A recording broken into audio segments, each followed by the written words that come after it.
few days ago, I boarded a cab from Maitama Junction to Rima Street in Maitama, Abuja. And in the cab, something caught my attention. Three boys from Model Secondary School Maitama within the age range of 12 and 14, looking tattered, with Crocs on and not even school sandals, were seated beside me. Now, out of curiosity, I asked why they were not in school, and they said they had not paid their PTA levy. I asked those boys how much the PTA levy was, and the youngest one quickly answered, 5,000 naira ma. Wait, that's too much? Then how much is it in private schools if a public school is charging 5,000 naira per student? I replied in anger. Out of guilt, the one who seemed to be older, bowing his head in shame, said, "Madam, mind him. It's 1,500 naira per student." Then it struck me. How? And where did this corruption start? Will this same person, who at this age lacks a level of financial integrity, lead this country? At the end of the day, aren't we all corrupt? And this informed our topic for this episode. How did we get here? Where did we lose it? I am Lilian Ogazi, and you are welcome to The Bearing.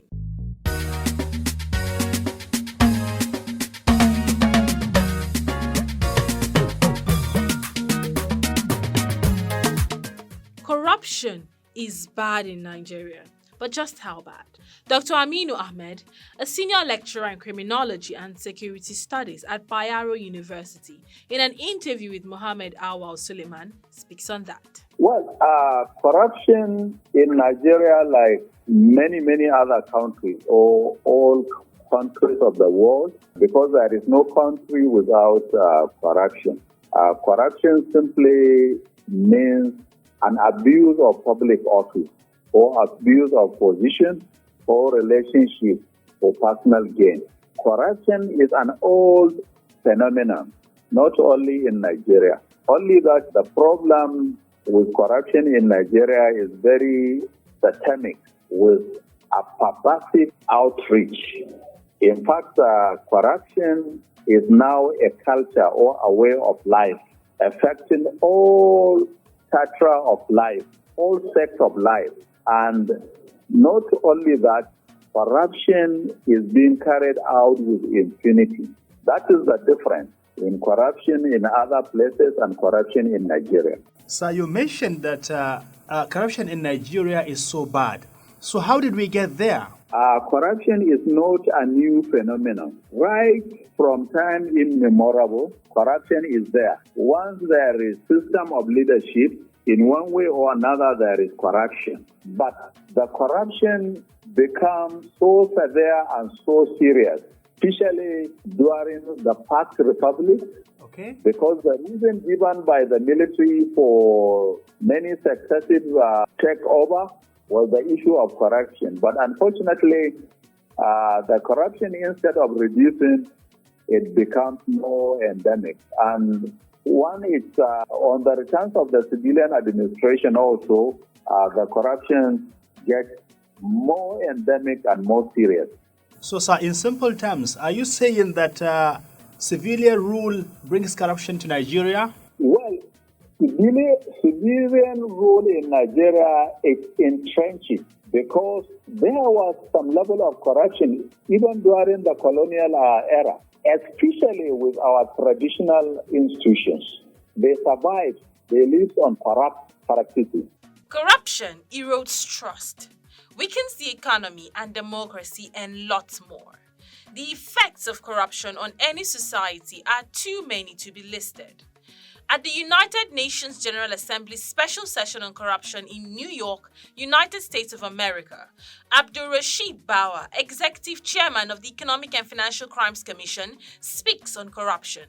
Let's listen to him as he talks on the impact of corruption on any society. Corruption across national borders has huge negative impacts on the stability, peace, and economic prospect of millions, particularly in developing countries.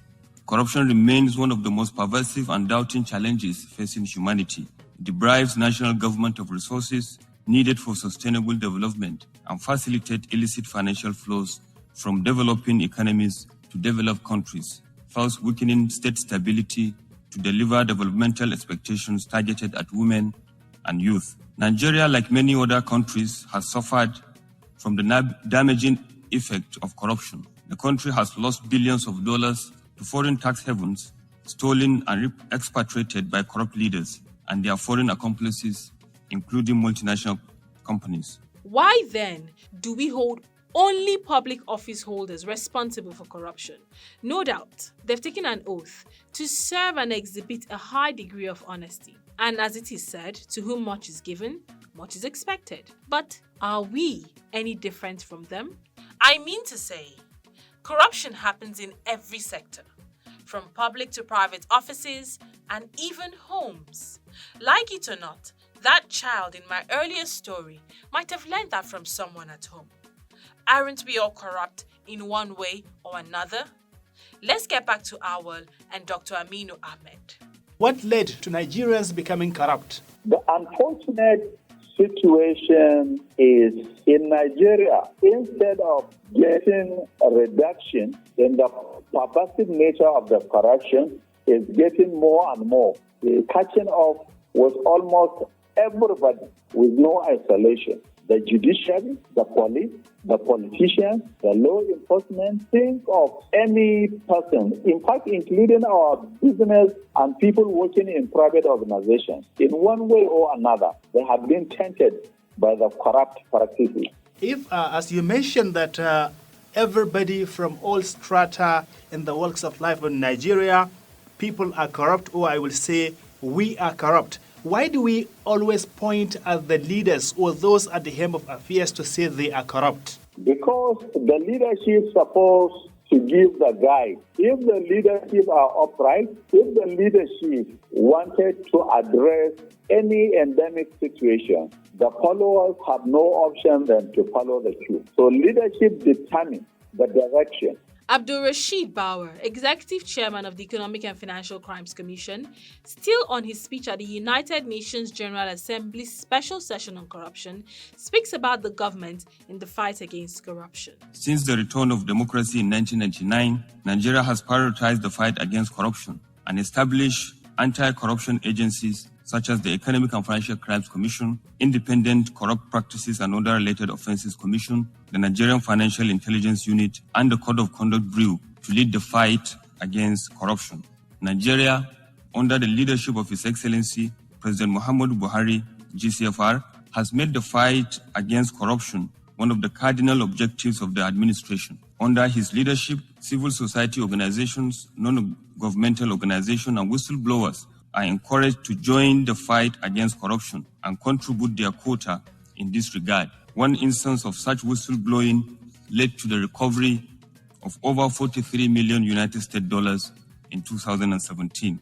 Public corruption is being exposed by the day, and several politically exposed persons have been and are being prosecuted and divested of their illicit assets. We have been engaging with international law enforcement agencies across the world, and some of the collaboration has led to the recovery and repatriation of stolen funds, including the recent return of £4.2 million by the UK government that was stolen from Nigeria by a former governor.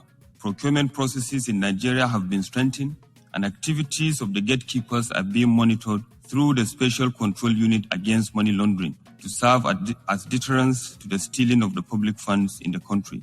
Policies have been introduced to mitigate revenue leakages, including the development of National Anti-Corruption Strategy, NACS. The NACS is developed with 5 identified cardinal pillars on prevention, public engagement, ethical reorientation, enforcement and sanctions, and recovery and management of stolen assets. The strategy is aimed at providing a national roadmap in the fight against corruption. We'll be going on a quick break. When we get back, we'll be talking to Nigerians on the street. Do stay.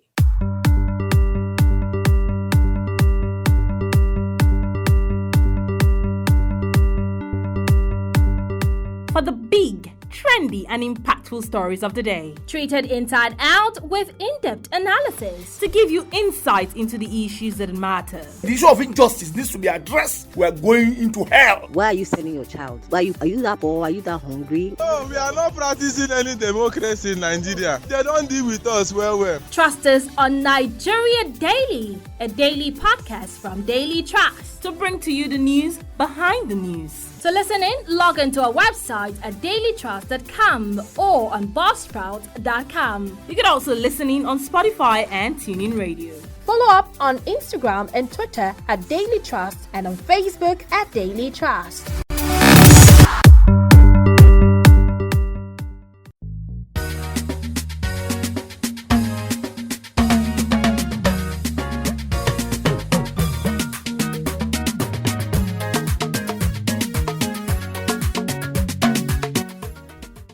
Welcome back. Well, I'm curious. Will Nigerians on the street understand that we're all guilty of corruption as much as those in the corridors of power?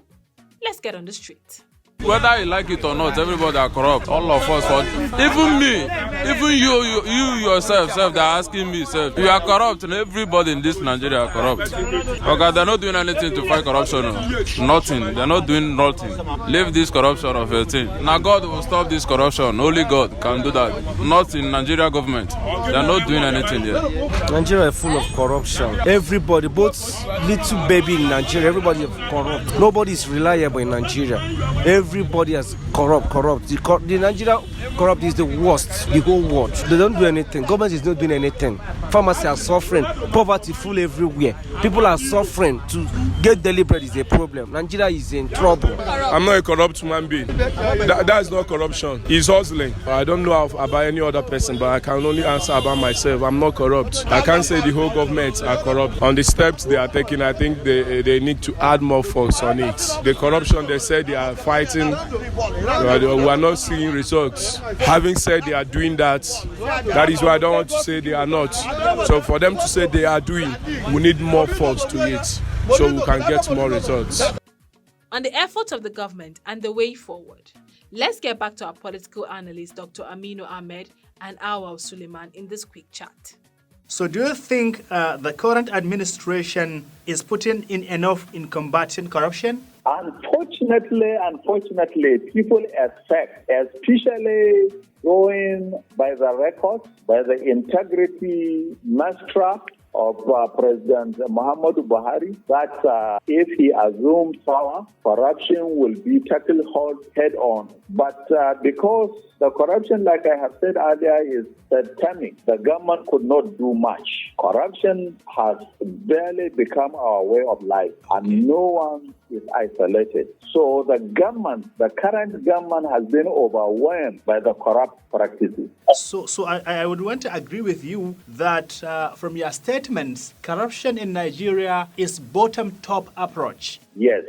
Okay, so how do you think we can... The corruption is not just limited to the leadership. We have to look at what are the causes. Basically, corruption in Nigeria is due to selfish interest of the leader, and above that, because of the level of poverty, greed, and insatiable aptitude by our people for primitive accumulation. Everybody wanted to accumulate wealth without putting any effort. So the only way out is corruption. That is why wherever one finds himself in either position of authority or any position that deal with other people, he turned it into a machinery of corrupt practices. So, sir, how do you think this issue of corruption from the grassroots can be combated? Well, the only way is the leaders have to follow due process. They have to be fair in dealing with all citizenry, and law and order has to be followed and maintained. That is the only way. People should learn to do the right thing, both the leaders and the followers. From your explanation or definition of corruption, corruption is a crime, and you are an expert in criminology. Can I say from what is happening, will Nigeria ever be corruption-free from bottom to top? Well, corruption is more than a crime because corruption destroys nations and human existence. And for your second leg of caution, Nigeria cannot be free from corruption because there is no any country which is certified free from corruption, including all these developed nations.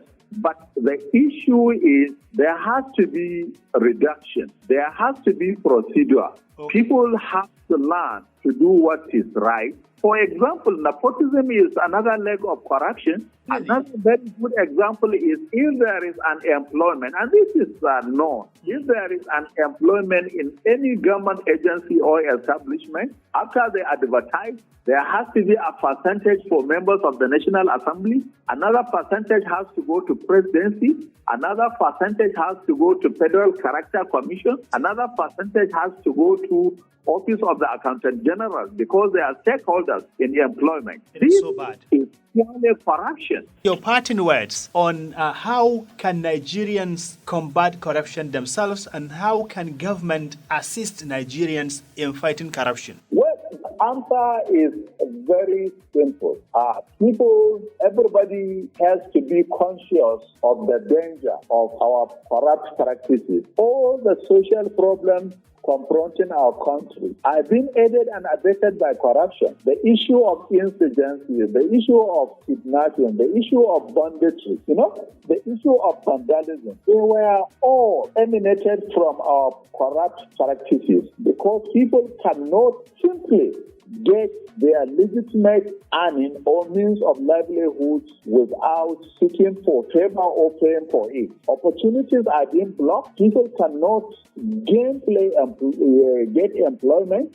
So the leaders, that is why the leaders are more seriously attached to it. Once the leaders decide to be upright, then everything can follow. The leaders should be upright, should do the right thing, and the followers should emanate. Corruption is a cankerworm that has eaten deep into the fabric of the Nigerian society. And it's not just with the leaders, but we're all guilty of it one way or another. Let's not forget, the Nigeria we desire starts with you and me. God bless Nigeria. With that, we've come to the end of this episode of The Bearing. Thank you so much for listening. To those who have contributed on the show, thank you very much to Dr. Aminu Ahmed and Awal Suleiman. The Bearing is a Daily Trust production, and you can download these and other episodes on dailytrust.com and on buzzsprout.com. You can also listen in on Spotify and TuneIn Radio. If you have questions or comments or suggestions of topics you would like us to talk about, let us know on our social media handles on Twitter and Instagram at daily_trust and on Facebook at Daily Trust. You can also send us a message via WhatsApp on 0913 893 3390. That is 0913 893 3390. You can also reach me on Instagram and Twitter at Lilian_Ogazi and on Facebook at Lilian Ogazi. Bye for now.